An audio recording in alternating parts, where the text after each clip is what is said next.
Conjugare, Centro Português de Apoio à Pesquisa Científica e à Cultura. Acreditamos que as ciências e as artes mudam o mundo. O conhecimento transforma, e isso nos motiva.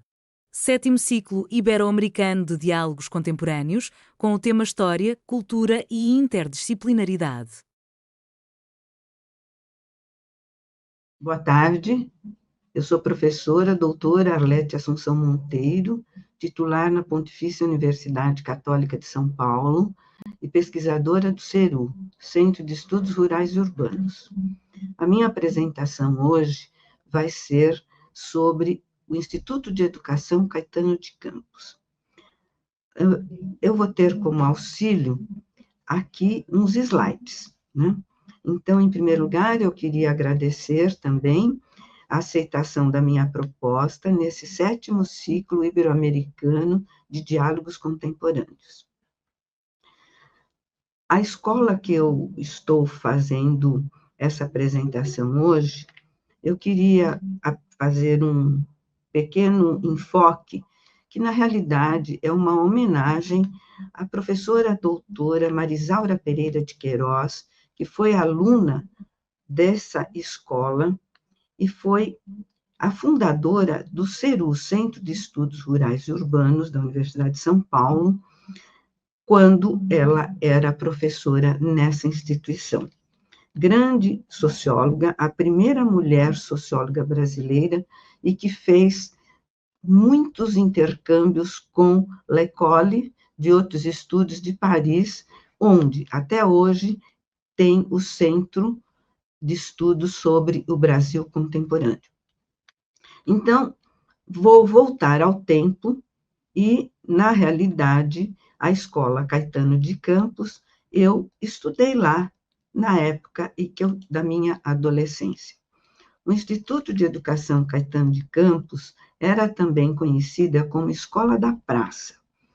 É uma escola que foi edificada para ser um instituto de educação e foi idealizada pelo famoso arquiteto, construtor da época, chamado Ramos de Azevedo.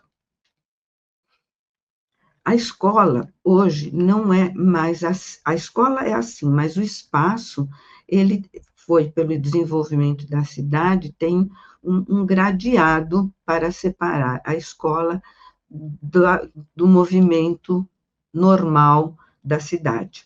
Aqui é a primeira construção da escola.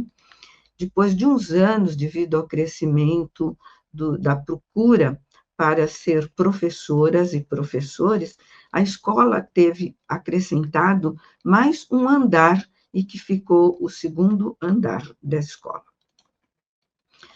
É a primeira escola normal paulista, foi fundada em 1834, conferida pela Assembleia Legislativa das Províncias, porque a educação passou a ser, pelo um decreto, responsável do Estado. Eu percorri muito esses corredores.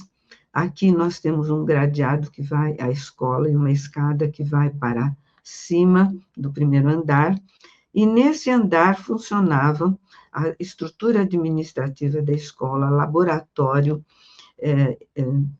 de enfermagem, atendimento médico, atendimento dentário, e no subsolo, descendo essa escada, nós tínhamos as sessões de trabalhos artesanais ou trabalhos das aulas de marcenaria para os meninos e para as meninas que estudavam à tarde, salas de pintura e outros equipamentos. Logo aqui, onde tem uma porta ao lado da escola, é a entrada para o auditório, onde nós tínhamos as aulas de música. Aspectos históricos, né? Então, as escolas normais brasileiras foram estabelecidas, como eu já disse anteriormente, por iniciativa da educação passar para as províncias brasileiras. É a primeira escola normal aqui de São Paulo, fundada em 1846, pelo artigo 31, que estabelecia a capital da província, uma escola justamente para a instrução primária. mas havia necessidade da formação dos professores. Antes de ir para esse prédio, a Escola Normal da capital, que formava os educadores com a presença de muitos rapazes, ela funcionava no Largo da Sé, próximo à Faculdade de Direito, e onde era uma classe organizada por esse senhor, o doutor Manuel José Chaves, e funcionou até a sua aposentadoria, quando essa escola fechou. E foi reaberta como escola normal depois de um tempo. Na década de 1930, essa escola já foi organizada para ser a Escola de Formação de Professores e teve o nome de Caetano de Campos devido à batalha do professor Caetano de Campos para edificação e ter uma escola apropriada, e, paralelamente, tinha a política, que eram os anos iniciais da República, e a educação precisava também ser modificada com uma escola própria para a preparação dos professores. Pedagogicamente, a escola tinha como base os princípios de Pestalozzi, que foi um educador na Europa e que teve muita influência também com o educador americano John Dewey, e a escola teve, então, uma formação com uma estrutura educacional modelo da época. Ao lado daquele prédio que eu acabei de apresentar, tinha um outro prédio muito bonito, que era onde funcionava o Jardim da Infância do Caetano de Campos. Essa foto é acervo da escola mesmo, né? Aqui, nós vemos as crianças todas preparadinhas, né? O número era muito grande do Jardim da Infância, e hoje nós temos um centro de memória do Caetano de Campos, onde ex-alunos explicam que os seus pais tinham que inscrever os seus filhos para estudar nessa escola, onde havia um sorteio, porque tinha uns 104, 105 vagas. Então, até tem esse depoimento que o aluno, hoje um senhor, ele conseguiu entrar na escola como número 104, e aí ele conseguiu realizar todos os seus estudos, porque era o caminho de chegar até o 2º grau hoje, para depois ir para a faculdade. Cabe destacar que, nessa época, a presença masculina era grande para a formação de professores. Em geral, os professores que ministravam aula na escola, eles eram médicos ou advogados, porque nós não tínhamos uma formação específica, quando iniciou a escola, para professores das primeiras letras.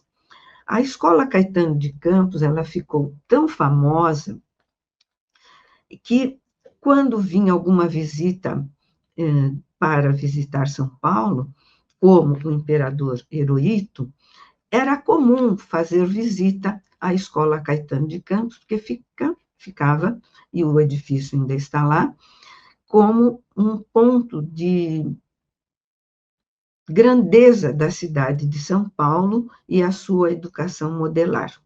A cartilha Onde está o Patinho, organizada por a professora que formava os futuros educadores, depois da experiência na Escola Caetano de Campos, essa cartilha foi utilizada por decreto em todos os grupos escolares de São Paulo.